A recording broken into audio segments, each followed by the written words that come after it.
Good morning, good evening, good afternoon, everybody. Welcome to Let's Humanize the Workplace. My name is Vivian Acquah.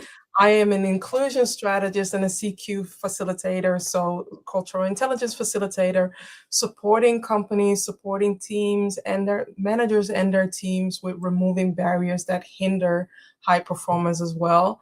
And today's conversation is a conversation that I myself and Mary Jane have been talking about. But before I dive into today, I want to also allow Mary Jane, please share who you are, what you do, and why you're here.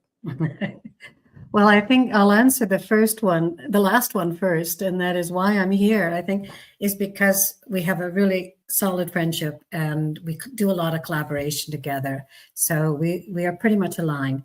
A brief introduction on myself. Mary Jane Roy, company is creating waves. And I'm really, in the last 15, 17 years, I've really developed an expertise in the areas of navigating stress, building resilience, emotional agility, and really ensuring, and I think that, Vivian, this is where you and I really have such a common thread, a commonality, is thriving workspaces. We really do focus on anything that has to do with allowing people to thrive, not only in the workspace, but that is our one of our primary goals. So yeah, I'm here today and really looking forward to this conversation. I think it's a well-needed conversation.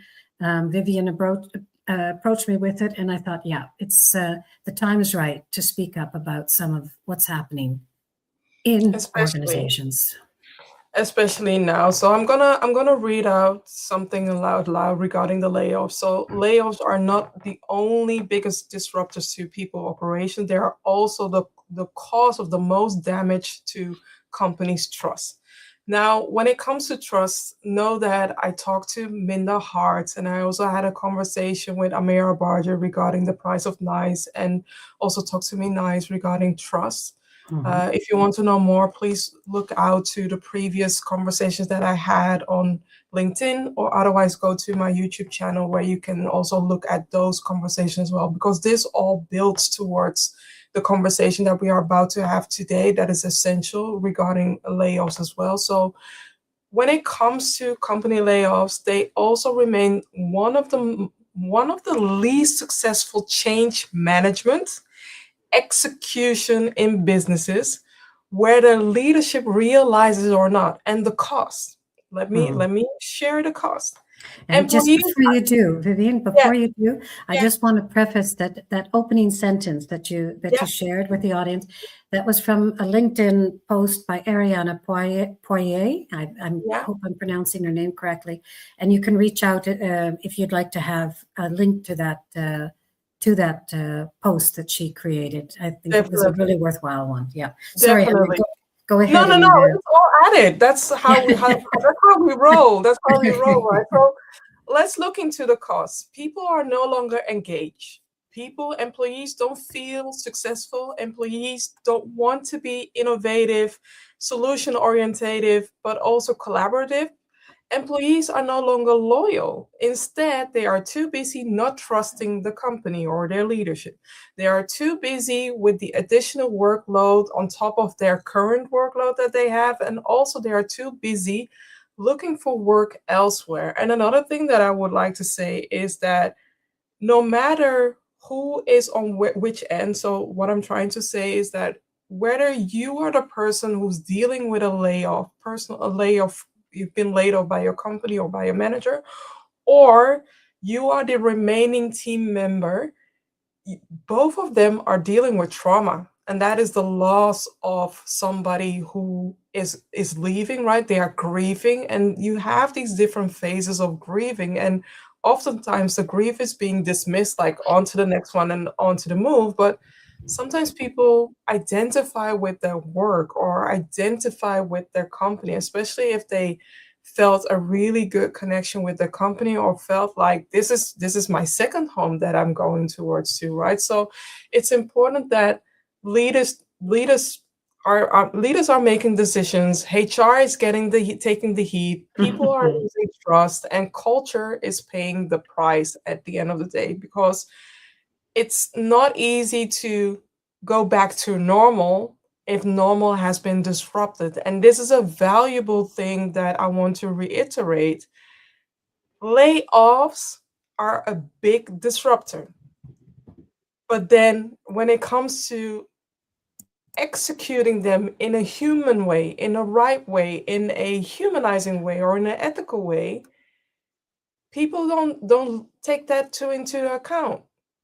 Whilst there's so much there to learn from. So I wanted to share a slide of the current situation that's happening right now, where UPS, Amazon, Intel, Nissan, Nestle, Microsoft, Verizon, Bosch, Dell, and TOS are laying off people. This is from the US side, but there's also something happening in the Netherlands, where Ingrid Thijssen, who is the director of the let's say the employees or the employers union bond, and she's sounding the alarm that the Netherlands is not ready yet for the wave of AI layoffs. So you can look into ASML, ING, Philips. I think also ASM Bank also announced that they are about to lay off people, and they are going to replace those people with AI. And that's something that I've been talking a lot about when it comes to reskilling,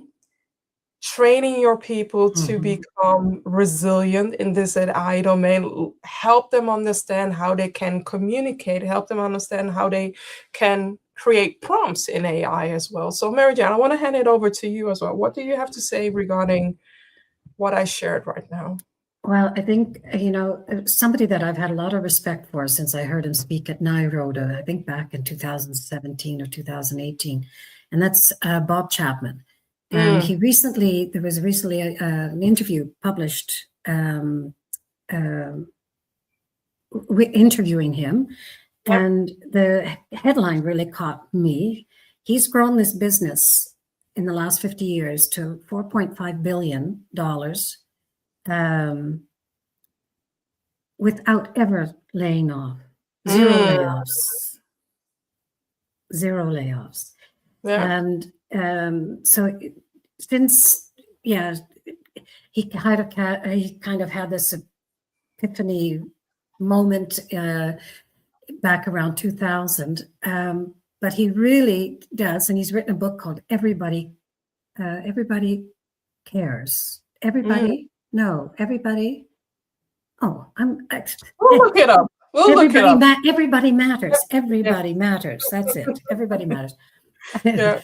And that's his philosophy, and it's through his entire organization.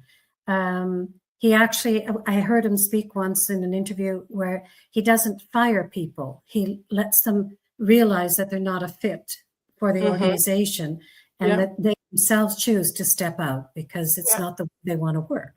So if his style of working is not meeting their expectations, so there is a different way. And one of the things that he said in 2 different interviews that really struck home for me is that if we think of our employees as functions, so we need to let go, 10 accountants, 15 engineers, 1,000, whatever, technicians, then, and it goes back to part of my thing about labeling, then we dehumanize that person in that role. And he sees them as an individual, as a daughter, a mother, a son, whatever, the effects, and you touched on it, Vivian, but I think we need to elaborate more. The grief that is experienced by somebody losing their job, the fear, the grief, the mental anguish that person is going to go also through. The anger, as well. Yeah. Anyway, it seems to me that if this company can do it, and what he does see in the markets is that when companies do lay off, there's a short-term gain for shareholders, but it's not long-term, So it isn't, as you said, it's definitely not the best strategy to use. No, For, and it also reminds me of Maya Angelou's quote, right? I need to also look it up. I think that maybe I have a brain freeze today or a brain fog today, is but that the one about how you make people feel? yes, exactly. Yeah, It's not yeah, about what you say or what you do, it's how you make them feel. And in yeah. the end, you want to, even though I understand that layoffs are sometimes necessary because of certain decisions that have been made. Maybe you hired too many people, maybe you got a loss, or maybe let's say that the business wasn't booming and you brought less revenue in. I get that. But there's a human way of doing that, and also Also, allowing people to have their respect, have their their dignity. dignity. That's what was the word I was looking for. Their dignity, so that they remain whole. Because at the end of the day, even though there is a team member who's working amongst your wing, and they are not a number. We Mhm. are not a number. People are not a number, and treating them that way will your company will end up on Reddit or on Quora or on Indeed or on Glassdoor, or maybe even on TikTok, on social media, because people are sharing their experiences and why they should not apply there, Mhm. why future people or future team members should not apply there, or future talent should not apply there, or should not collaborate with such and such and such because of the experience that you have shared with them. And I also want to acknowledge that as a leader, it's not easy for you to say goodbye to a person who you have collaborated with, and then the top or management is saying that you need to cut off, you need to loosen, cut off some fat from the meat. It's not an easy thing. However, there are respectable ways, humanizing ways for you to do that. Mhm. And And just before you get into them, though, Vivian, mhm, something that I want to come in on, when you say that there could be reasons why for layoffs, yeah, etc. hmm, Bob Chapman says really clearly in one of his interviews, it's a failure of leadership, yeah, right? If you true. have to lay people off, it's a failure of leadership. If your business model fails, here's a direct quote: if your business model fails, your market changes, the challenges change, and you don't adapt to it or anticipate it, you're going to hurt people. Hmm. It's a failure of your business model. Yeah. So where should the blame? Yeah. So it makes it even more important that leadership take, I think, a humanizing role. If they understand that they're hurting people, Yeah. they may be benefiting their shareholders, but not all their stakeholders, for sure. Well, and also what I don't know if that quote that Bob Chapman mentioned also includes the rapid launch of AI and the acceleration of AI, because I think I would assume that he said that before the AI Well, era, because AI is a huge yeah, disruptor in this it, game. it could very well be, but most companies are not ready for it anyway. So, No. they're anticipating, they're doing these layoffs and not anticipating, not fully. I think less than, if my memory serves me right, an article I read recently, around 30% of businesses are really working at fully implementing AI. Hmm. Um, you know, many are still in the pilot Yeah. phases for Yeah. it. Yeah. So again, it's yeah. But no, this was a recent quote from him, Vivian. Hmm. Yeah, Okay. yeah. So we have said a lot about, okay, the damage and what it can do, but also maybe I should also share the seven deadliest sins of when you're laying off people and how to avoid them, right? So I'm going to share some of the things, like ignoring the consequences, because a layoff is definitely going to disrupt everyone in the company, and it does something to people, their productivity Mhm. as well. So offering transparency, be as transparent as you can, but also understand what are the people who are left behind, what are they doing, how are you supporting them, and how are you going to rebuild trust. Don't Also think about the biases regarding remote people. Those who are working remote doesn't mean that they are watching Netflix the whole time. They are working, and they are also having a time frame when they are creative to work as well. Share your announcements when you know them so that you can mitigate the hurt or the damage. Don't be vague about the layoff. Be open about why and also how you are going to prevent this from the future as well. And minimize the talent loss, because the moment that people are hearing like there are layoffs happening, that may be also the moment that they are going to revamp their LinkedIn profile or their CV, and maybe are going to be actively searching for a new job as well. Be authentic. Don't make any false promises, because from false promises, that's also something that can erode trust. And don't neglect the remaining people as well. So I wanted to share an example that I really like, and that's an example of Stripe CEO sharing his, let's say, his perspective on what happened, what went wrong when it comes to laying off people, but also taking ownership, taking accountability of what happened, that they hired too many people and that they made different decisions that has led to this. I've never seen a CEO before this or even after this. I've never seen a CEO sharing something similar, and I don't know why. I mean, I also understand why it shows vulnerability, but then again, it also shows authenticity as well. And when you're laying off people, I mentioned the phases of, or I mentioned that the people are going through phases of grief where they are angry, maybe happy or sad, all these different phases, and they are literally mourning their previous identity, because some people really identify with their job and some people don't.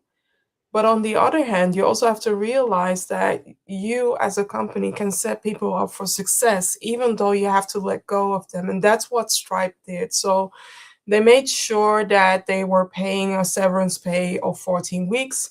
They also made sure that the people would get their bonuses as well in 2022. They also made sure that they will pay all pay PTO. So what's the Part-time PTO. It's paid leave. Paid leave. Yeah. So the holidays were paid as well, paid leave as well. Healthcare, they remained the healthcare for at least 6 months when they were firing them. And RSU vesting. That's a big thing. That's a Yeah, huge thing. In the US, it's a huge yeah, thing. definitely. But also elsewhere where where healthcare is a costly thing, right? And also the RSU vesting, I don't know what it is, but they did that as well. Career support. This is where I want to underline that is almost free 99. That doesn't cost a thing. If you know a colleague or a coworker or a team member is leaving, please use your LinkedIn for good and set them up for success, or maybe share your network with them, or share that they are looking for a new job, or hype them up on LinkedIn by sharing, this is an amazing colleague. I have a reference for them, but unfortunately we are no longer together because of a layoff, but I can really provide this testimonial for this person as well. Anything that you wanted to share regarding this, Mary Jane? No, not with regards to this, but also what we just fact checked a little bit on Stripe in the current situation. Yeah. They're laying off another 300 people. Yeah. But they, January 2025, though. That was in January. Yeah, that was January 25. That's right. Yeah. But as of February, what was it that I was reading, Vivian? Give me a sec. That as of February 2026. There are more. I know it was about the Stripe has also made moves that in February 2026, the company announced a tender offer that this was over the share repurchase program that gives both current and former employees an opportunity to sell stock at close to, 159 billion valuation. So if people have Stripe shares, and even though it's a private firm, they are able to cash in you know. Yeah. Yeah. So yeah, it was, you're right, it was 300 jobs in January of 2025. Yeah. Mhm. But anyway, Yeah. they're still, I mean, they seem to still be humanizing the process as much as they can do. Yeah. Yeah. So yeah. Like I said, people will remember how you made them feel, and it's not about what you do or what you say, but how did you make them feel. And also, an alumni can come back, right? That's the feeling that people got when they understand, when they got laid off by Stripe. There are some people that I know came back after the layoff, came back to Stripe because of the way that they were treated by Stripe as well. Yeah. And I know that these are costly things, or sometimes there are some financial things that you need to look into, so that may hinder you or prevent you from doing something similar. But then again, look into what fits in your span of control or your budget. Some of these things don't cost a lot. Some of these things is about investing in a career coach as well, or setting them up for maybe a premium LinkedIn as well. These are all costs that are negotiable. There aren't that big of a cost No, than and some don't cost anything except exactly. effort, and that is things like respect and Yeah. dignity, and maintaining dignity, showing that the work that person has done for the organization, it has been valued. Mhm. That they're just not being discarded like a piece of garbage. I don't know. Yeah, It's maybe exactly. strong, but it's kind of how it feels, when you Yeah, hear the horror stories of what's going on. exactly. Yeah, it can be so dehumanizing. And also some words of encouragement for those who recently have lost their jobs or are looking for a job.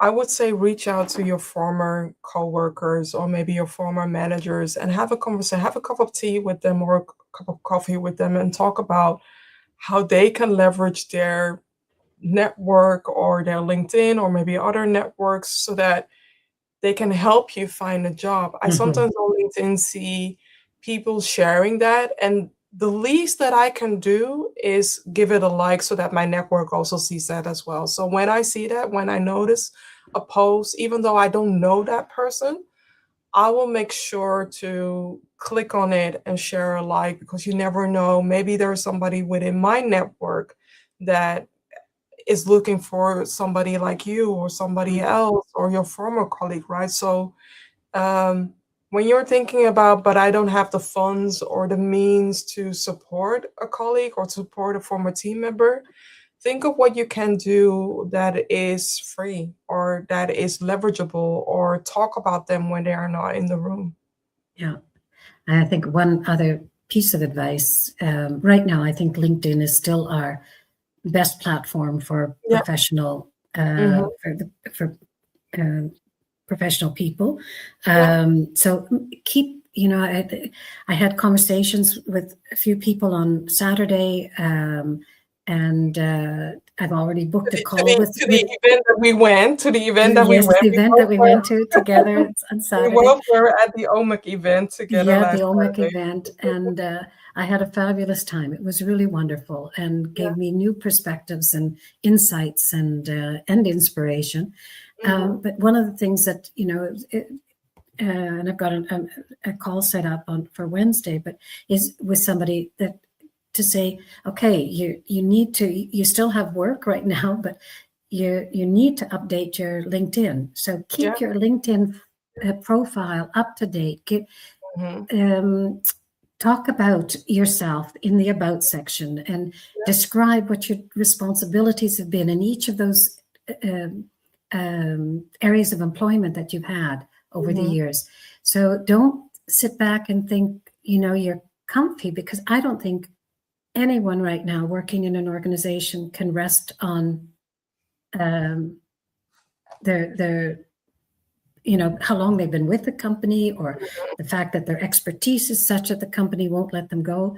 I think Yeah. everybody needs to be really aware that build your network. Yeah. Somebody said to me on Saturday, and I've heard this many times in the past, but your network is your net worth. Yeah. since she was laid off almost a year ago.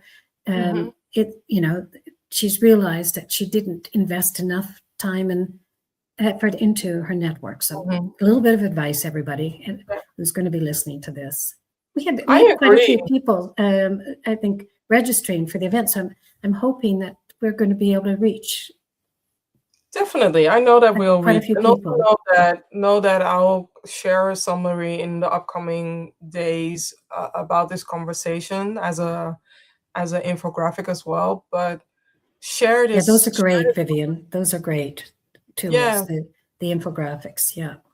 Share this conversation with somebody who has just been laid off, or share this with a manager or leader who is dealing with maybe some layoffs as well, because this is a valuable conversation as well.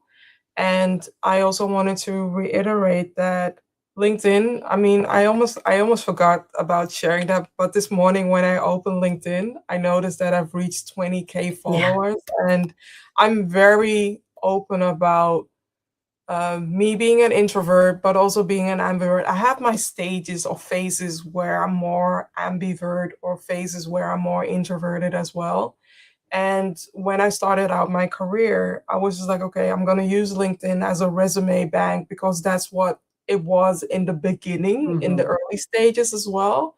But then I come to realize that LinkedIn made the world smaller for me, made it easier for me to connect with people in Australia or in the US or in Africa and Ghana or elsewhere, where I can connect with people who like what I have to say, but also I like what they have to say. And then we can share our different insights of perspective as well. So LinkedIn has, like I said, LinkedIn has made my world bigger, but also smaller at the same time. And find what fits you. Because even though you may think that when you see me, when you look at my hair or look at my LinkedIn photo, which is a LinkedIn professional photo, that she knows what she's talking about. I definitely do, but I have my moments where I don't know what to say. And it's definitely in the beginning also, I have my moments, what do I talk about? Because imposter syndrome gets real. And when you are dealing with a layoff, or you're going through a situation where it's been months that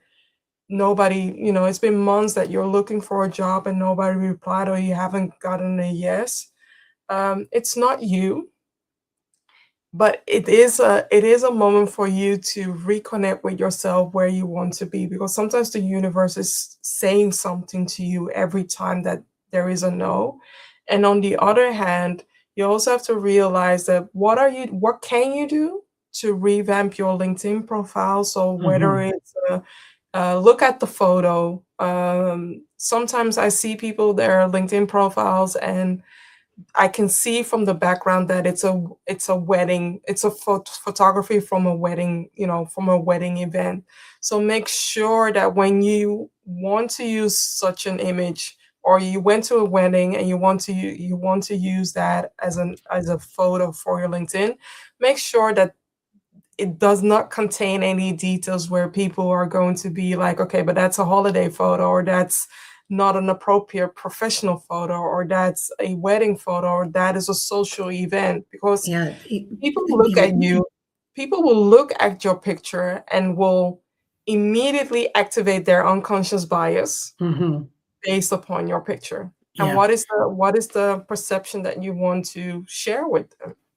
And if you don't have the funds for a professional photographer, photo shoot, then upload a good photo of you in a professional setting, like not on a beach or at a wedding, but you can also remove backgrounds. If it's a good photo of you and you're looking straight into the camera, then Canva, for example, you can remove the backgrounds. And I don't know if you can do that with the free version. Through my foundation, I don't know either, but there must be some. Just Google and just Google on LinkedIn. There must be some free platforms that are available that can remove the background as well.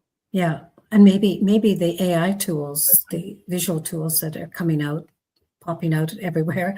Yeah. You could ask a chat platform or a Claude or Perplexity or whoever, see if they can take the background. I don't know, but have a really good look at your photograph that you're using on LinkedIn.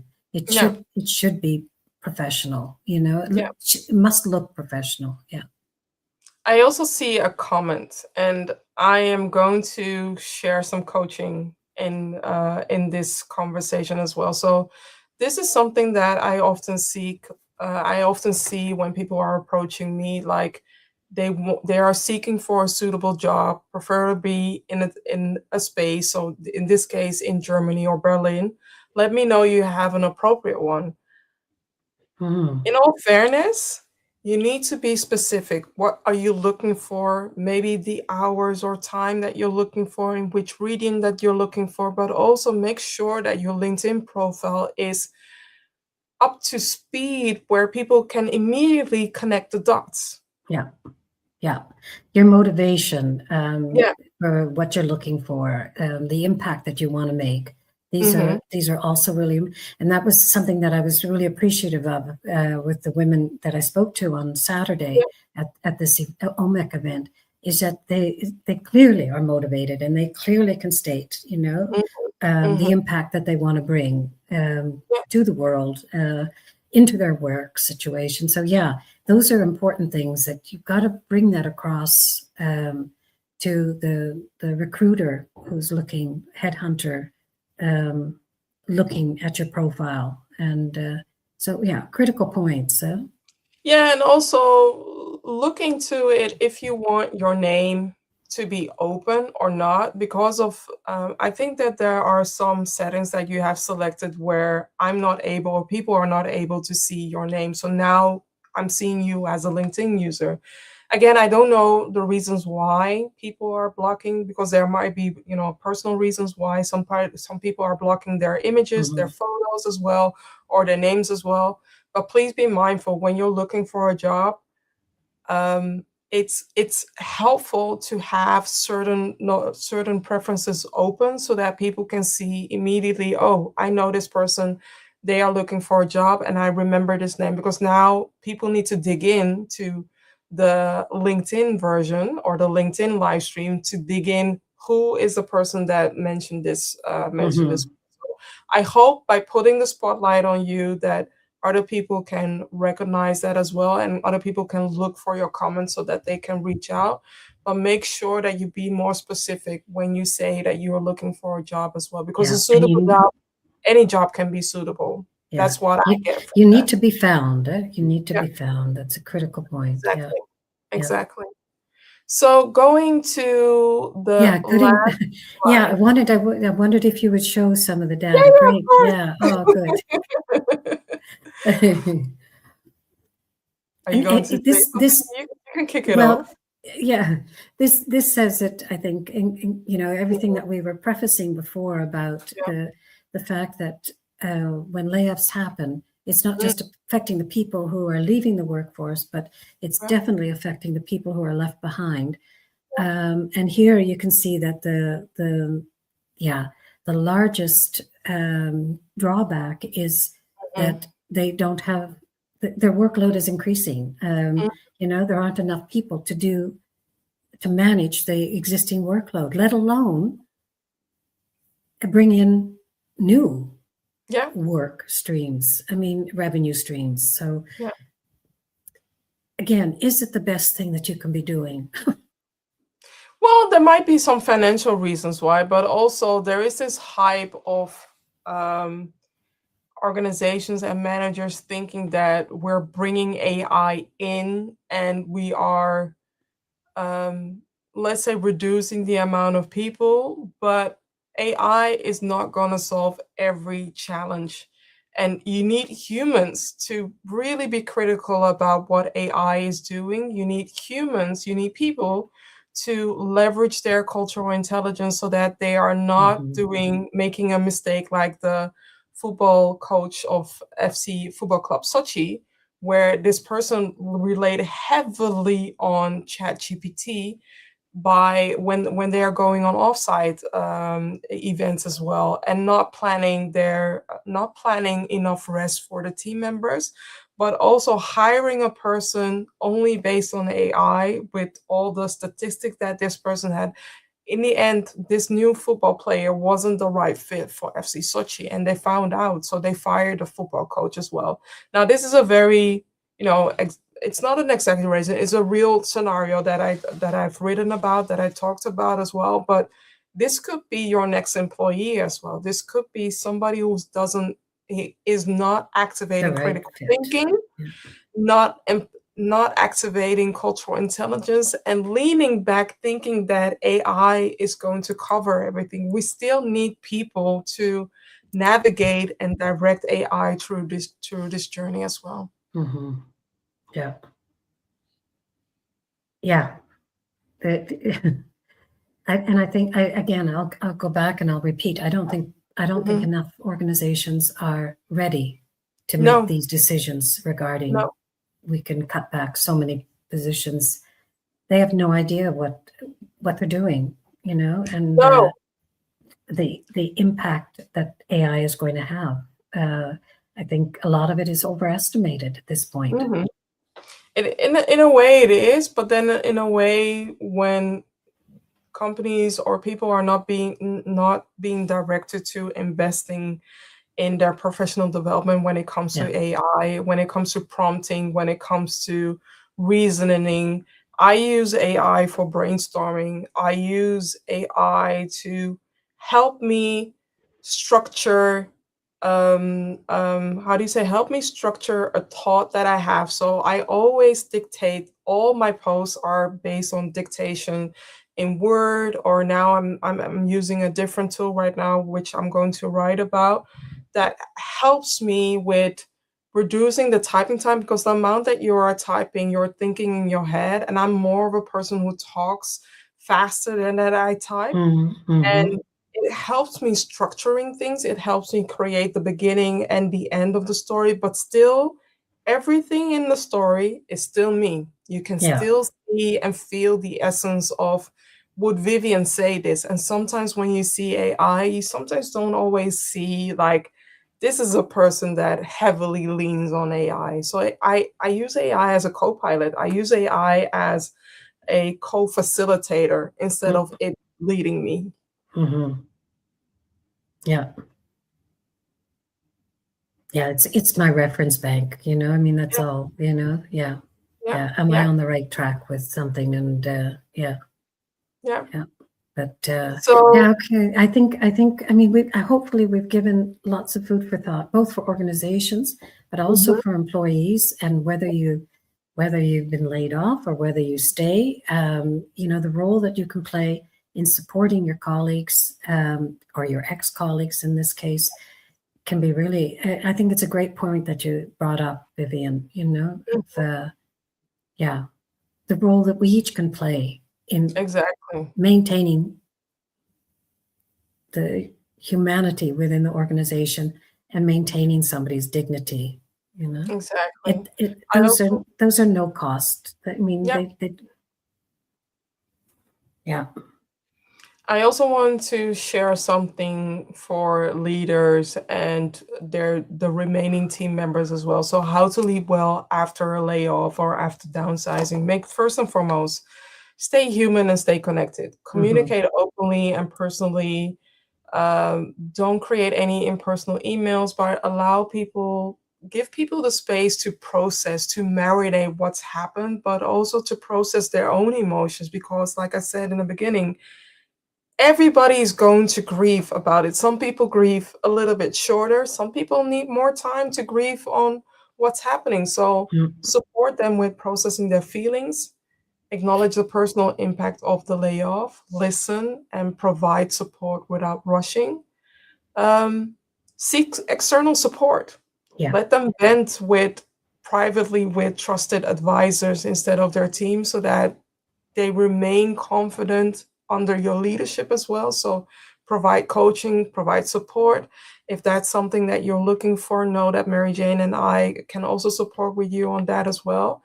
Support people with job search, because those who have been laid off, they need another job. And know that when you're laying off a person, some people support a whole community.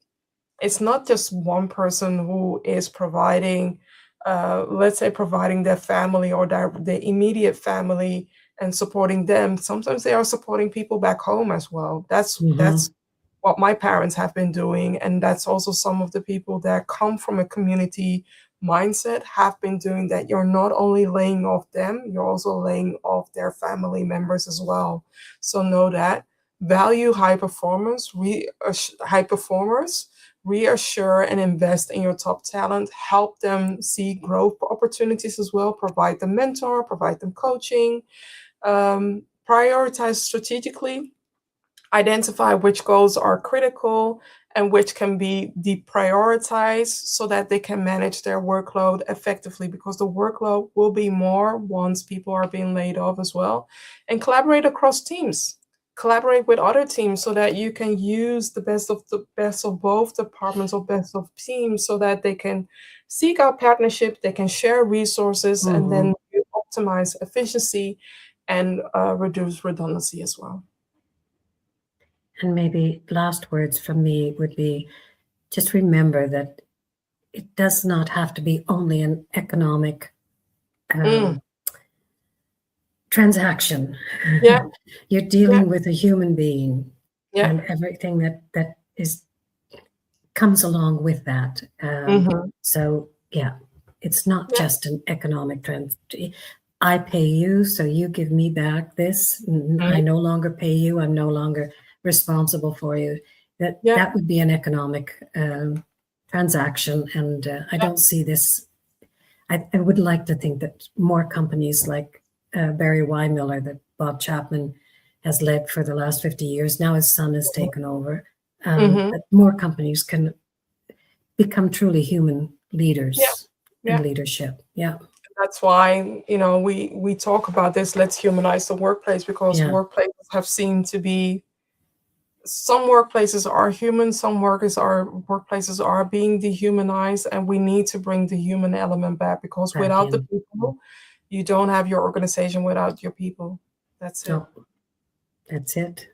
Yeah. So thank you, everybody, for watching this or listening to this, or maybe you were watching the replay. Know that I will create an infographic, a summary of this conversation, because a lot has been shared and a lot has been mentioned, but I'll make sure to share an infographic so that you can see the highlights of this conversation, and make sure that if you're a manager or leader going through this, bookmark this, because it might be something that is what will happen in your future, or maybe you get some support through the things that I'm sharing, so that you keep the hope alive. Because sometimes when people are dealing with layoffs, they have less hope and less trust with people.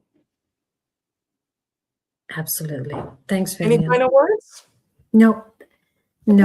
You've encapsulated everything. Thank you, darling. Yeah. Thanks everybody for thanks everybody.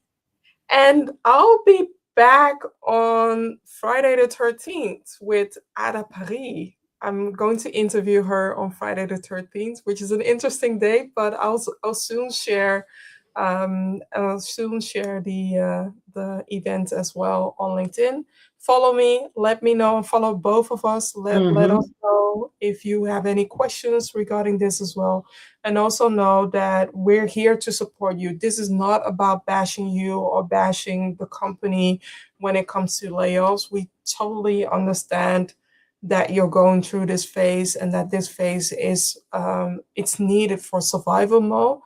But know that you're dealing with people, and it's important that you keep people whole, not broken.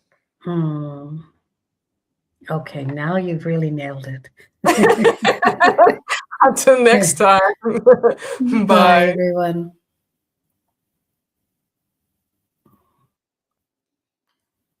Oh, I see a final comment. Margot Holland, thank you. Oh. Thank you for sharing. Hey, Margot, hi. Now we're leaving. Bye, everybody. Now we're leaving.